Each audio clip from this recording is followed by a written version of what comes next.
নমস্কার বন্ধুরা, আজ আমি আবারও চলে এসেছি আপনাদের সামনে আবারও একটি নতুন রেসিপি নিয়ে। তো এখন তো শীতের মরশুম চলে এসেছে আর বাজার ভর্তি মূলও চলে এসেছে। তো আজকে আমি মূলোরই একটি রেসিপি নিয়ে এসেছি। আজকে আমি নিয়ে এসেছি মূলোর টক। তো চলুন দেখি কিভাবে বানানো যায় এই রেসিপি। এটা করতে মূলো লাগবে। আমি এখানে মূলো কেটে নিয়েছি, দেখুন এরকম পাতলা পাতলা করে কাটতে হবে। দেখুন খুব পাতলাও না খুব মোটাও না।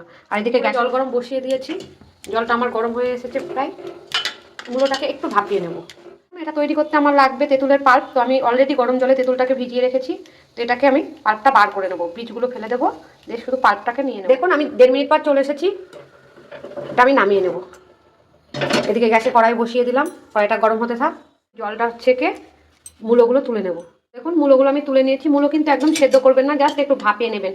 মূলোর জলটা আমি বাদ দিয়ে দেবো। আপনারা চাইলে মূলোর জল ইউজ করতেই পারেন, কিন্তু আমি মূলোর এই গন্ধটা আমার ছেলেরা পছন্দ করে না, যার জন্য আমি মূলোটাকে একটু ভাপিয়ে নিলাম। জলটা আমি ফেলে দেবো।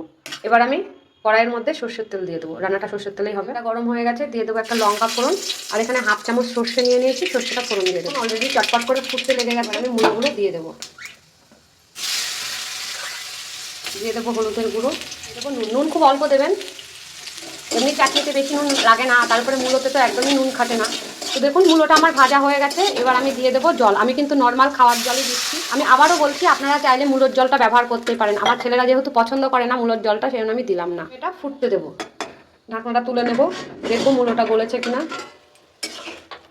দেখুন আমার ঝোলটাও শুকিয়ে গেছে, মূলোটা ডিভাইড হয়ে যাচ্ছে, মানে গলে গেছে। দেবো চিনি।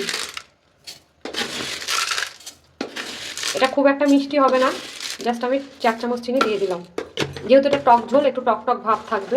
দিয়ে দেবো এর মধ্যে তেঁতুলের পাল্প। কালারটা চেঞ্জ হয়ে গেল। বীজগুলোকে ভালো করে ধুয়ে আর একটু জল দিয়ে ভালো করে পাল্পটা বার করে নিয়েছিলাম। বীজগুলো আমার ফেলে দেবো। দেখুন আমার টক ঝোলটা রেডি হয়ে গেছে। দেখুন এটা খেতে কিন্তু খুব ভালো লাগে। আপনারা একবার অন্তত বাড়িতে ট্রাই করবেন। গ্যাসটা আমি অফ করে দিলাম। এতে কোনো রকম মশলা লাগবে না, এখানে কোনো ভাজা মশলার দরকার নেই। শুধু জাস্ট একটা শুকনো লঙ্কা আর সর্ষে তেলে দিলেই হয়ে যায়। এবার আমি এটা সার্ভ করে নেব, একটা বাটির মধ্যে ঢেলে নেব।